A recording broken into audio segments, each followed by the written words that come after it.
Det jeg viser her er de traditionelle strikketeknikker, som vi anvender, når der skal strikkes en vest. Den garn jeg har valgt at anvende er en alpakauld, der har en fantastisk isoleringsevne, og det skyldes kombinationen af strukturerne og fiberne, der gør, at den isolerer ekstremt godt mod kulde.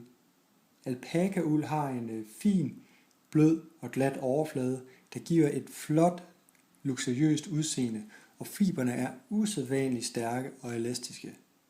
Ulden er nem at pleje og har god holdbarhed, og så er den kendt for ikke at give allergiske reaktioner. Jeg kunne også vælge en anden naturgarn, som for eksempel en tynd blandingsgarn, der består af 50% pima-bomuld og 50% merino-uld. Altså strikkefastheden, når vi benytter alpaka, er